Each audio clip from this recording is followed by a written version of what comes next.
Hi students, welcome to physics class. ഇന്ന് നമ്മൾ discuss ചെയ്യാൻ പോകുന്നത് motion in A magnetic field. ഒരു മാഗ്നറ്റിക് ഫീൽഡിൽ പാർട്ടിക്കിൾ എൻ്റർ ചെയ്യുന്നത് പല ടൈപ്പിലാവാം. അതായത് നമ്മൾ ലാസ്റ്റ് ക്ലാസ്സിൽ ഡിസ്കസ് ചെയ്തു, മാഗ്നറ്റിക് ഫീൽഡിന് പാരലലായിട്ടാണ് ചാർജ്ഡ് പാർട്ടിക്കിൾ എൻ്റർ ചെയ്യണമെന്നുണ്ടെങ്കിൽ അവിടെ ആ പാർട്ടിക്കിളിൻ്റെ മോഷൻ എന്ന് പറയുന്നത് സ്ട്രെയിറ്റ് ലൈൻ മോഷൻ ആയിരിക്കും വിത്ത് യൂണിഫോം വെലോസിറ്റി. അതുപോലെ ഇന്ന് നമ്മൾ ഡിസ്കസ് ചെയ്യുന്നത് charge particle enters perpendicular to magnetic field. നമ്മളൊരു മാഗ്നറ്റിക് ഫീൽഡ് കൺസിഡർ ചെയ്തിട്ട് ആ മാഗ്നറ്റിക് ഫീൽഡിന് പെർപെൻഡിക്കുലർ ആയിട്ടാണ് ഒരു ചാർജ്ഡ് പാർട്ടിക്കിൾ എൻ്റർ ചെയ്യണമെങ്കിൽ അതിൻ്റെ മോഷൻ എന്തായിരിക്കും. അപ്പോൾ നമ്മളൊരു മാഗ്നറ്റിക് ഫീൽഡ് കൺസിഡർ ചെയ്തു.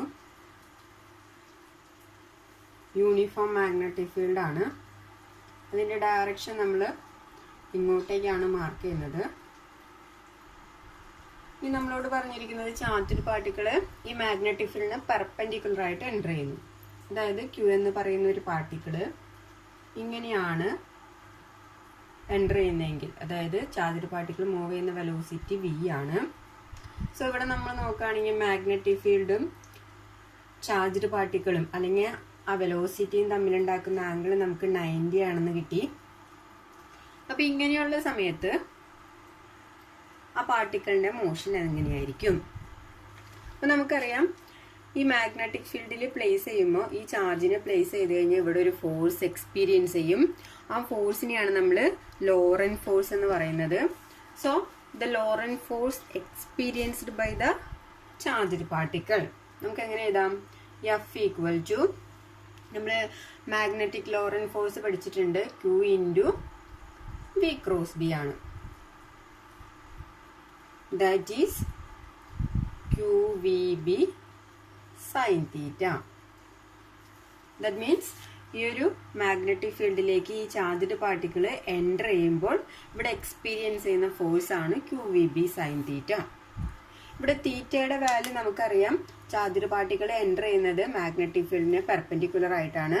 സോ തീറ്റ എന്ന് പറയുന്നത് 90 ആണ്. സോ നമുക്ക് എക്സ്പീരിയൻസ് ചെയ്യുന്ന ഫോഴ്സ് എന്ന് പറഞ്ഞാൽ F equal to QVB sine 90.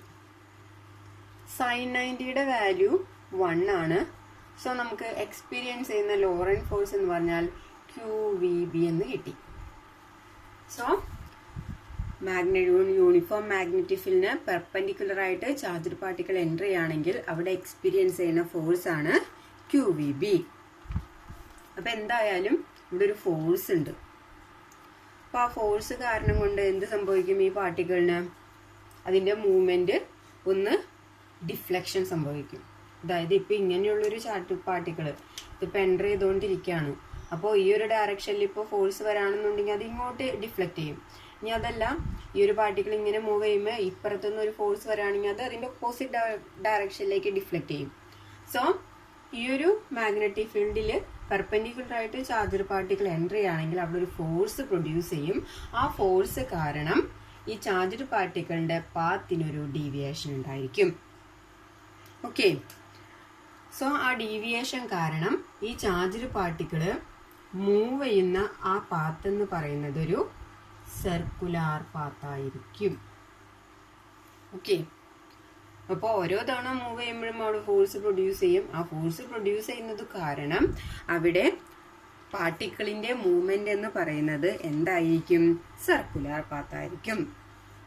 That means particle moves in a circular path. So circular പാത്തിലൂടെ മൂവ് ചെയ്യുന്നത് കൊണ്ട് തന്നെ നമുക്കറിയാം ഇവിടെ ഒരു സർക്കിൾ ആണ്, അതിനെന്തായാലും ഒരു റേഡിയസ് ഉണ്ടായിരിക്കും. ആ റേഡിയസ് നമ്മൾ എങ്ങനെയാണ് കണ്ടുപിടിക്കുക? നമ്മൾ +1 പഠിച്ചു കഴിഞ്ഞ ഒരു കേസ് ഉണ്ട്.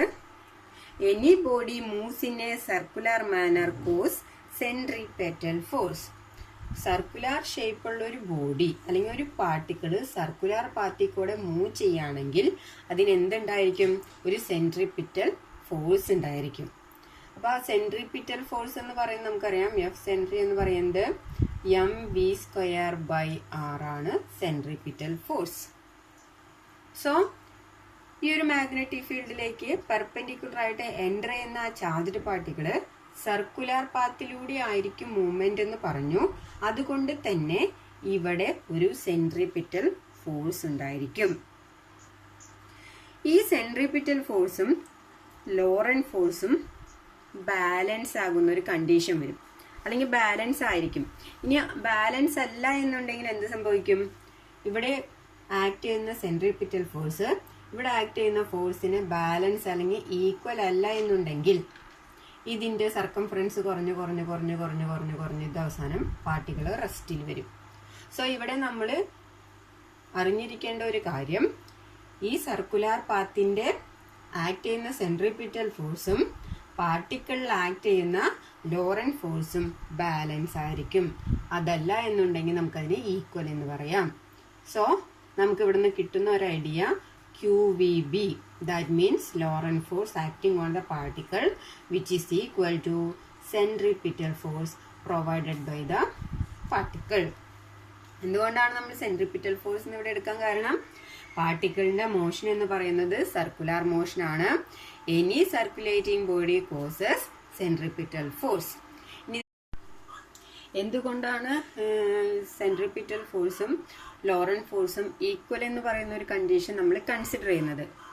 ഇങ്ങനെ ഒരു കണ്ടീഷൻ നമ്മൾ കൺസിഡർ ചെയ്തില്ല എന്നുണ്ടെങ്കിൽ, അതായത് ലോറന്റ് ഫോഴ്സും സെൻട്രിപിറ്റൽ ഫോഴ്സും ബാലൻസ് അല്ല എന്നുണ്ടെങ്കിൽ പാർട്ടിക്കിൾ ഓരോ തവണ മൂവ് ചെയ്യുമ്പോഴും, ഒരു തവണ മൂവ് ചെയ്ത് ഇവിടെ എത്തി, നെക്സ്റ്റ് തവണ മൂവ് ചെയ്യുമ്പോൾ അത് ഇതിന്റെ സർക്കംഫറൻസ് കുറഞ്ഞ് പിന്നീട് പാർട്ടിക്കിള് റെസ്റ്റിൽ വരും.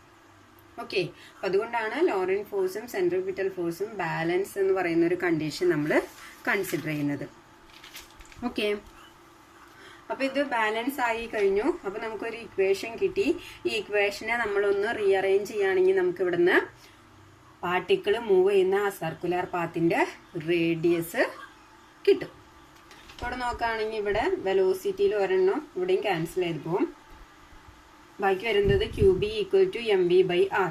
നമുക്ക് കണ്ടുപിടിക്കേണ്ടത് radius of the circulating path ആണ്. ഈ ആറിന് ഞാൻ ഇങ്ങോട്ട് കൊണ്ടുവന്നു, QBന് ഞാൻ ഇങ്ങോട്ട് കൊണ്ടുവരാണ്. So radius of circular path = mv/QB എന്ന് കിട്ടി. സോ യൂണിഫോം മാഗ്നറ്റിക് ഫീൽഡിന് പെർപെൻഡിക്കുലർ ആയിട്ട് എൻ്റർ ചെയ്യുന്ന ഒരു ചാർജ്ഡ് പാർട്ടിക്കിളിന്റെ പാത്തിന്റെ റേഡിയസ് ആണ് mv/QB. ഓക്കെ, അപ്പോ റേഡിയസ് കിട്ടി. ഇനി നമ്മൾ നെക്സ്റ്റ് കണ്ടുപിടിക്കാൻ പോകുന്നത് ഈ ഒരു പാർട്ടിക്കിൾ ഇവിടെ നിന്ന് മൂവ് ചെയ്ത് ഇവിടെ എത്തി, അതായത് ഒരു പ്രാവശ്യം മൂവ് ചെയ്യാൻ ആവശ്യമായിട്ടുള്ള ടൈം. അതിനെന്താ പറയാം? The time taken to complete one circular motion is known as time period. Is it clear? The time taken to complete one circular motion is called time period. അപ്പൊ നമുക്ക് ടൈം പീരീഡ് ഒന്ന് കണ്ടുപിടിക്കാം. അപ്പോൾ time period കണ്ടുപിടിക്കുക എങ്ങനെയാണെന്ന് വെച്ച് കഴിഞ്ഞാൽ, എപ്പോ ടൈം കണ്ടുപിടിക്കാൻ പറഞ്ഞാലും നമ്മൾ യൂസ് ചെയ്യേണ്ട ഇക്വേഷൻ എന്ന് പറയുന്നത് ടൈം ഈക്വൽ ടു, അല്ലെങ്കിൽ time period equal to distance by velocity. Okay, distance by speed എന്ന് എടുക്കാം, അല്ലെങ്കിൽ ഡിസ്റ്റൻസ് ബൈ വെലോസിറ്റി. അപ്പൊ എവിടെ നമ്മൾ ടൈം കണ്ടുപിടിക്കാൻ നമ്മളോട് ചോദിച്ചു കഴിഞ്ഞാൽ നമ്മൾ യൂസ് ചെയ്യേണ്ട ഇക്വേഷൻ ഏതാണ്? ഡിസ്റ്റൻസ് ബൈ വെലോസിറ്റി ആണ്. ഇനി ഡിസ്റ്റൻസ് എന്ന് പറയുന്നത് എന്താണ്? നമ്മളുടെ പാത്ത് ഇതാണ്, സർക്കുലേറ്റിംഗ് പാത്താണ്. സോ ഇതിന്റെ ഡിസ്റ്റൻസ്, ഈ പാർട്ടിക്കിൾ ഇപ്പൊ ഇവിടെയാണെന്ന് വിചാരിച്ചോ, ഇവിടെ നിന്ന് ഇത് ഇങ്ങോട്ട് മൂവ് ചെയ്ത് ഇവിടം വരെ എത്താന്ന് പറഞ്ഞു കഴിഞ്ഞാൽ ഈ സർക്കുലർ പാത്തിന്റെ സർക്കംഫറൻസ് ആണ്. സോ ഡിസ്റ്റൻസ് എന്ന് പറഞ്ഞാൽ നമുക്ക് ആ റേഡിയസ് ആയിട്ടുള്ള ഒരു സർക്കിൾ ആണെങ്കിൽ ഡിസ്റ്റൻസ് എന്ന് പറയുന്നത്, അല്ലെങ്കിൽ സർക്കംഫറൻസ് എന്ന് പറയുന്നത് 2πr ആയിരിക്കും. അപ്പോൾ പാർട്ടിക്കിൾ ഇവിടെ നിന്ന് ഇവിടെ വരെ എത്താൻ എടുക്കുന്ന ആ ഒരു ഡിസ്റ്റൻസിനെയാണ് നമ്മൾ അതിന്റെ സർക്കംഫറൻസ്. സർക്കിളിന്റെ സർക്കംഫറൻസ് എന്ന് പറയുന്നത് 2πr ആണ്, ഡിവൈഡഡ് ബൈ വെലോസിറ്റി. ഓക്കെ, ഇനി ഈ സർക്കുലേറ്റിംഗ് പാത്തിന്റെ റേഡിയസ് നമ്മൾ ഓൾറെഡി കണ്ടുവച്ചിട്ടുണ്ട്. അതിൽ സബ്സ്റ്റിറ്റ്യൂട്ട് ചെയ്യാം. 2π/v ഇൻറ്റു റേഡിയസ് എന്ന് പറഞ്ഞു കഴിഞ്ഞാൽ mv/QB. സോ വിയും വിയും ക്യാൻസൽ ചെയ്ത് പോകും. റിമൈനിങ് വരുന്നത് 2πm/QB QB. So time period to take one complete rotation is 2 pi m by QB. ഇവിടെ നോക്കുകയാണെങ്കിൽ ഈ ഒരു പാർട്ടിക്കിള് ഒരു റൊട്ടേഷൻ കംപ്ലീറ്റ് ചെയ്യാൻ എടുക്കുമ്പോൾ ഇതിൽ ഡിപ്പെൻഡ് ചെയ്യുന്ന ഫാക്ടറുകൾ ഏതാന്ന് നോക്കിയേ. 2π എന്ന് പറയുന്നത് കോൺസ്റ്റന്റ് ആണ്, m എന്ന് പറയുന്നത് mass of the particle, q എന്ന് പറയുന്നത് ചാർജ്, b എന്ന് പറയുന്നത് അവിടുത്തെ മാഗ്നറ്റിക് ഫീൽഡ്.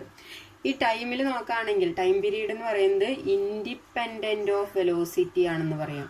പാർട്ടിക്കിൾ മൂവ് ചെയ്യുന്നുണ്ട്, ഇല്ല എന്നല്ല നമ്മൾ പറയുന്നത്, പക്ഷേ ടൈം പീരീഡില് ഇൻഡിപെൻഡന്റ് ഓഫ് വെലോസിറ്റി ആണ്. അതൊരു ഇമ്പോർട്ടൻറ്റ് ഫാക്ടർ ആണ്, അതൊന്ന് നോട്ട് ചെയ്യാം. Time period is independent of velocity. ഇനി ടൈം പീരീഡ് കിട്ടിക്കഴിഞ്ഞാൽ നമുക്ക് അടുത്ത് കണ്ടുപിടിക്കാം ഫ്രീക്വൻസി. അപ്പോൾ ഫ്രീക്വൻസി എന്ന് പറയുന്നത് നമുക്കറിയാം, ഫ്രീക്വൻസി എന്ന് പറഞ്ഞാൽ 1 ടൈം പീരീഡ് ആണ്. So frequency of the circulating path F equal to 1/t ചെയ്യുകയാണെന്നുണ്ടെങ്കിൽ ഇതിന്റെ നേരെ റെസിപ്രോക്കൽ വരും. That is QB by 2πm. Okay, അപ്പൊ ഇത്രയൊക്കെയാണ് ഇതിൽ പഠിക്കാനുള്ളത്. അപ്പൊ അതൊന്നുകൂടി പറയാം. ഒരു യൂണിഫോം മാഗ്നറ്റിക് ഫീൽഡിന് പെർപെൻഡിക്കുലർ ആയിട്ട് ചാർജ്ഡ് പാർട്ടിക്കിൾ എൻ്റർ ചെയ്യുകയാണെങ്കിൽ ആ ചാർജ്ഡ് പാർട്ടിക്കിളിന്റെ മോഷൻ എന്ന് പറയുന്നത് സർക്കുലാർ മോഷൻ ആയിരിക്കും. ആ സർക്കുലർ മോഷന്റെ റേഡിയസ് അല്ലെങ്കിൽ ആ സർക്കുലേറ്റിംഗ് പാത്തിന്റെ റേഡിയസ് എന്ന് പറയുന്നത് mv by QB ആയിരിക്കും.